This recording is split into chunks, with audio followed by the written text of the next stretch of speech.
Olá, seja muito bem-vindo ao nosso Momento Consulte. Eu me chamo Gilberto Meira, sou consultor jurídico tributário aqui da Consulte e ao meu lado, meu amigo Darcy Zangelini Júnior, também consultor jurídico tributário. E o nosso objetivo neste Momento Consulte é trazer um assunto, né, Darcy, que nós já tratamos em duas oportunidades. Lá no episódio 149 com o Diego, né, nosso companheiro aqui também dos episódios do Momento Consulte, e também no último dia 5 de setembro, o Darcy escreveu um artigo na nossa coluna lá no espaço da Consulte, na página da Consulte, você acessa no canto direito, você procura lá artigos e notícias e vai ver a matéria Reforma Tributária, período de transição, sobre a inclusão do IPS e CBS na base de cálculo do ICMS, do ISS e IPI. Afinal, Darcy, qual é a razão da importância desta matéria para quem nos assiste? É alertar, Gilberto, que contamos que não ocorra, mas se o imponderável vier a acontecer, a não conversão do PLP 16/2025, o objetivo foi alertar que nós temos ainda bons argumentos para fazer frente a manifestações como a do Concefaz, da Frente Nacional de Prefeitos, que defendem o cálculo por dentro por temerem a perda da arrecadação. O interesse, claro, como sempre, é sempre a perda de arrecadação. Eles de tudo farão para que esses tributos sejam calculados por dentro. Mas nós não estaríamos repetindo aí os mesmos erros da famosa tese do século? Evidente, evidente.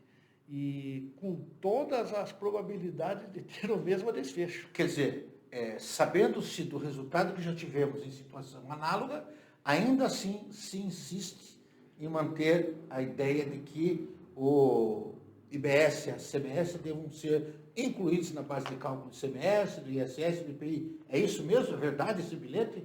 É isso mesmo, Gilberto. O que está por detrás da defesa dos municípios, dos estados e da União? Que, pelo fato a proposta de emenda constitucional 45, que veio no passar com a evolução resultar na emenda constitucional 132, houve a retirada da expressa previsão de que estes tributos novos não integrariam as bases dos atuais, as bases de cálculos atuais. E pelo fato de não constar uma omissão legislativa, digamos assim, eles veem nisso uma permissividade. Quer dizer, eles esquecem que nós temos um princípio da legalidade estrita, que rege o nosso sistema tributário nacional, e veem nessa lacuna legislativa uma permissão, quando a gente sabe que o tributo, para ser exigido, ele precisa estar expressamente previsto. E também argumentam, mas veja, no sistema tributário nacional, por exemplo, o próprio ICMS compõe a sua própria base de cálculo. E eles entendem que, pelo sistema atual conter essa previsão, autorizada estaria a inclusão dos novos tributos, IBS e CBS, na base de cálculo, ICMS, do ISS e do IPI. Mas esquecem de dizer que, afora a ausência de lei, Gilberto, a própria emenda constitucional 132, ela trouxe também novos princípios que, de um modo ou de outro, sempre estiveram presentes, mas agora estão de modo expresso, que é o princípio da neutralidade, da simplicidade tributária. Como que e da justiça fiscal também, né? Exatamente, da justiça. E é importante observar que esses princípios, né, que são premissas, são vetores, estão lá no artigo 145, parágrafo 3º, também trazidos pela emenda constitucional 132 de 2023, são mandatórios, são normas cogentes, né? Ou seja, não é poderá, deve ser observado.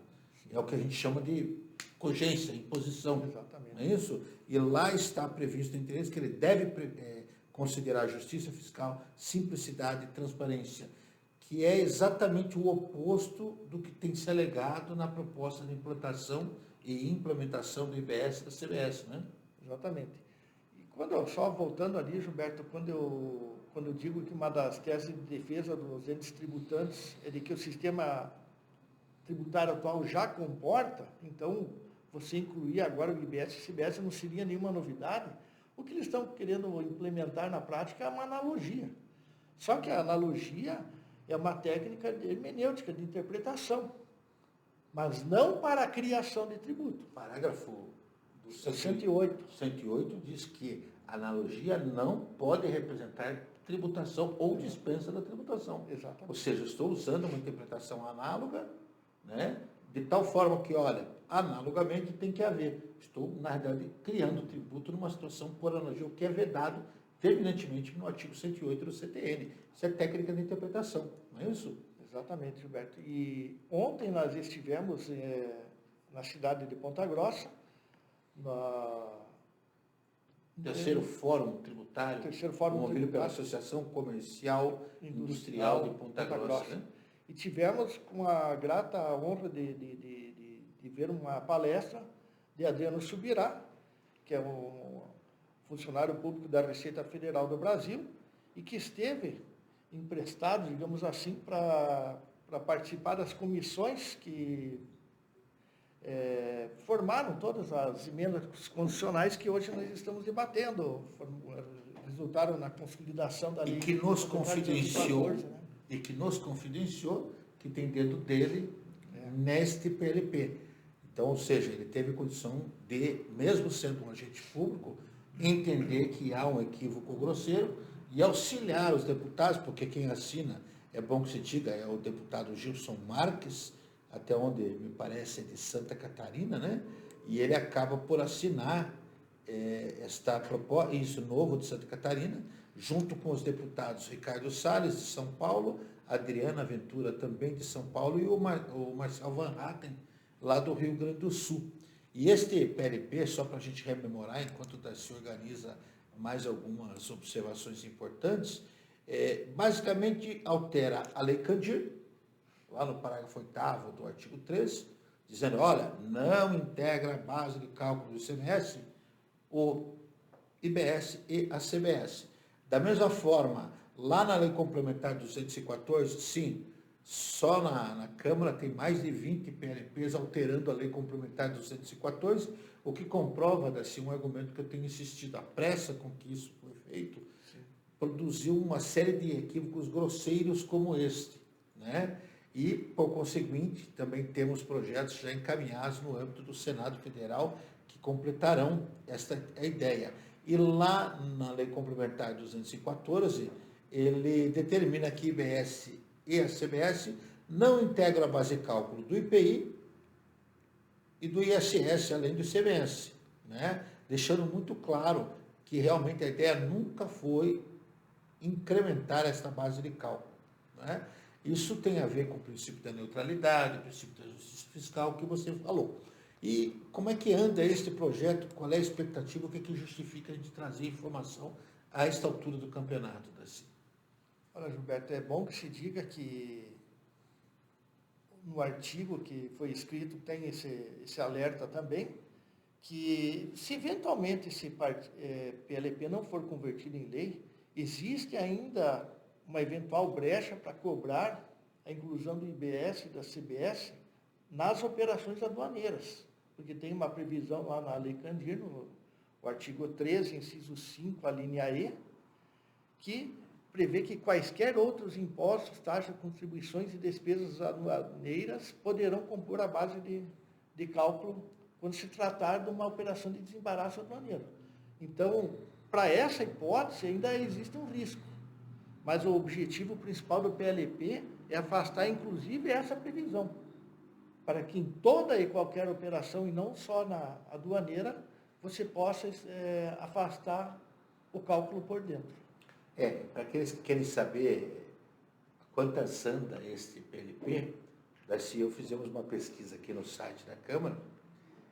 O protocolo foi feito em 6 de fevereiro, recebido em 6 de fevereiro pela mesa, que gastou 10 dias, né, para encaminhar a primeira comissão, que é a Comissão de Finanças, que vai analisar a estrutura tributária para depois passar para as demais comissões, né? Mas antes disso, ela é encaminhada para o que eles chamam de coordenação das comissões, que é quem distribui. Ou seja, a mesa manda para a coordenação e a coordenação é quem distribui, recebe e leva. Quando então chegou em 20 de fevereiro, lá para a Comissão de Finanças, e estava dormitando em 20 de fevereiro na mesa da comissão, para que fosse designado um relator só no dia 4 de abril. Ou seja, na gaveta de alguém, dormitou por quase 2 meses. E é um tema importante, Gilberto. Importantíssimo. Este é o motivo pelo qual eu digo, e com todo respeito, porque nós temos bons deputados, bons senadores, mas eu digo com toda tranquilidade, nós temos um Congresso brasileiro de baixíssima qualidade técnica. E atenção, isso não é a opinião da consulta, é a opinião do Gilberto, e não é de hoje. Um tema tão preocupante, tão pujante, sim, porque nós já estamos em meados de setembro, né? Daqui 3 meses nós já temos a virada do ano, e já temos a cobrança da situação de teste do IBS e da CBS, que por mais que não seja recolhido, vão ser incorporados à base de cálculo do ICMS. Mas o pior problema que eu vejo, Gilberto, para o empresário, ele precisa fixar a política de preços dele. Como que ele vai fixar um contrato de médio e longo prazo sem saber? Esse item altera sobremaneira a composição do preço final do produto. Gente, só para vocês entenderem a preocupação do Darcy e minha, por mais que eu não vá recolher, porque é só uma fase de testes, o valor está lá.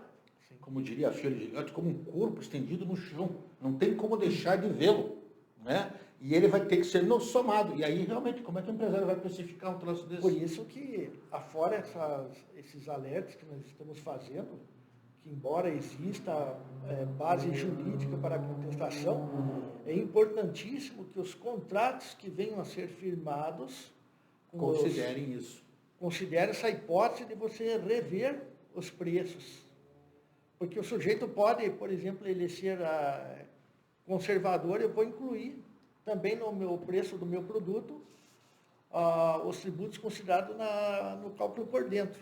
Mas ele pode, por exemplo, se ele quiser fixar um preço menor, deixar uma cláusula prevendo que irá revê-lo caso esse projeto não seja aprovado. Então, o nosso objetivo sempre, Gilberto, aqui é dar uma visão mais ampla para que a pessoa se sinta um pouco mais à vontade para, embora num país com tanta insegurança jurídica, que aliás também eu destaco no artigo, a revista J, que é muito conceituada, classificou o Brasil entre 100 países na 35ª colocação em relação a uma escala do Índice de Segurança Jurídica e Regulatória. Essa situação que nós estamos retratando aqui, ela causa imensa insegurança jurídica, imensa insegurança. A nossa função aqui como consultores é tentar trazer um pouco de conforto. Olha, saiba que existe tese apta ao convencimento do judiciário. Essa é a nossa, eu acho que, missão aqui, Gilberto, para hoje. E o papel, meus queridos, nós voltaremos ao tema, é chamar a atenção para que você cobre o seu representante na Câmara Federal, no Congresso Nacional, porque o tempo está urgindo, ele está passando. Nós já estamos, essa gravação está sendo feita no dia 12 de setembro, e nós estamos caminhando aí para faltarem 3 meses do ano. Lembrando que em dezembro não se produz nada. Então, nós temos basicamente 2 meses e meio de legislatura para aprovar e sancionar, para não correr o risco daquilo que nós já vimos acontecer, de se mandar no final da legislatura, na virada do ano, e aí o presidente da República tem 15 dias para sancionar, não sanciona, nós começamos o ano já na esteira da confusão jurídica. Ou seja, segurança jurídica, como você bem alertou, nenhuma. Né? Bom, fiquem atentos então, nós voltaremos ao tema, nossa missão é acompanhar, nós sabemos que o princípio tem que ser respeitado, a simplificação, e certamente, se não acontecer, a corrida ao judiciário será natural.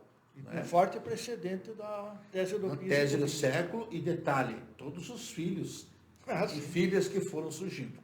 Bom, nós esperamos que tenha sido útil a você esse nosso bate-papo, é apenas uma rememoração, lembrando, se escrever um texto, está lá no início de setembro, dia 5, né, Darcy, em notícias e artigos lá no nosso site da Consult, onde ele apresenta os fundamentos que ele falou aqui. E no episódio 149, Diego e eu já tratamos, passando esse tema. Agora, só cumprindo a tarefa de monitorar e assumindo com quem nos assiste o compromisso, você e eu, que nos indignamos com esse tipo de demora, para acompanhar e mantê-lo informado. De tal forma que nós acreditamos que você também leve esse material para que os demais possam assistir. Afinal de contas, né, Darcy, nós estamos produzindo material de qualidade. E a sua divulgação é muito importante para nós todos. E nós contamos com ela. Mais que isso, se você ainda não é inscrito, você vai ver que aqui embaixo, né, existe uma sinetinha, alguns chamam de badalo, né, onde você vai se inscrever. E, além da inscrição, se você tiver dúvidas, sugestões, comentários, contradições, divergências, né, Darcy? Eu sempre digo, como é bom divergir de gente inteligente que apresenta argumento. Argumento é diferente da opinião, coisa do tipo, olha, eu não concordo, por quê? Olha, eu não concordo porque eu não concordo. Isso não é argumento, isso é opinião. Mas se eu não concordo porque a norma tal, isso, facto, coisa parecida, você tem uma informação. Então, fique à vontade, você tem duas formas de fazê-lo. Uma delas é aqui embaixo, onde existe um espaço para você escrever a sua opinião, seu comentário, sua sugestão, sua dúvida, sua divergência. E a outra é enviando para o nosso e-mail. Olha mesmo o e-mail, Darcy. momentoconsult@consult.com.br. Eu sempre pego, dessa vez eles estão se preparando. Então, momentoconsult@consult.com.br é o espaço para onde você pode mandar as suas dúvidas, sugestões. A nossa equipe vai receber, vai responder, vai acompanhar. E se você fizer a sugestão, eu ontem encontrei lá em Ponta Grossa uma pessoa que fez sugestão, e nós citamos o nome dela aqui, nos autorizando, você será citado. Olha, sugestão do fulano de tal, Beltrano da Silva, e quem quer que seja, nós iremos trazer. De resto, nos acompanhe em nossas redes sociais, a Consult, Darcy, eu, nós todos, temos as nossas redes sociais, e principalmente a Consult. Você vai nos localizar no Facebook, vai nos localizar no LinkedIn, vai nos localizar aqui no YouTube ou no Instagram, onde nós estaremos sempre levando informação.